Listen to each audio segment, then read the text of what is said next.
Si beaucoup d'apprentis choisissent la formation professionnelle en alternance par défaut, faute de niveau scolaire suffisant, ce n'est pas le cas d'Adrien, au contraire. Titulaire d'un bac ES après un enseignement général au lycée Camille Julien à Bordeaux, il a longtemps cherché sa voie. Après mon bac général, j'étais perdu, je ne savais pas ce que je voulais faire.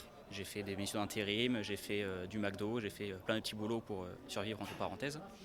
Et j'ai commencé à me renseigner un peu sur ce qui existait. J'aimais beaucoup la mécanique, j'aimais beaucoup l'électrique. Et je suis tombé sur le bac pro maintenance qu'en plus mon frère avait fait ici. Quand on dit à nos parents je veux aller en bac professionnel, c'est souvent un signe d'échec, ouais, ah, il est nul, il va qu'en bac pro. Alors que le bac pro, c'est l'inverse justement, c'est l'avenir. En bac professionnel, en sortie, on a un travail. En bac général, en sortie, on n'a pas de travail, on a des études. Aujourd'hui, Adrien prépare un BTS, en apprentissage également, une formation en alternance qui lui convient beaucoup mieux. On sort du scolaire, il n'y a pas le côté enfantin, écolier, on va dire. Et puis ça apprend à être autonome surtout, on a un salaire et puis il faut faire attention avec ce salaire. Ça nous apprend un peu la vie et surtout on est en entreprise. On n'est plus avec les professeurs, on est avec un employeur et à qui il faut rendre les comptes quand il y a des soucis. Aujourd'hui, il gagne 1100 euros par mois et contrairement à d'autres, il n'a pas eu de difficulté à trouver un employeur.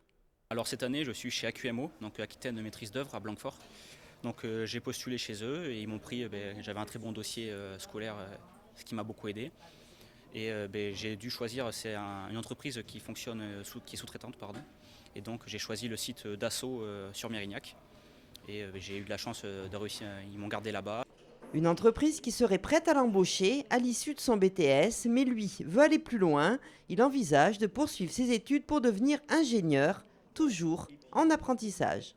Pourtant, ici au CFA Métiers de l'Industrie, Adrien n'est pas une exception. 91% des quelques 1000 apprentis formés ici, du CAP au niveau ingénieur, obtiennent leur diplôme. 84% poursuivent leurs études ou décrochent un emploi, dont la moitié en CDI.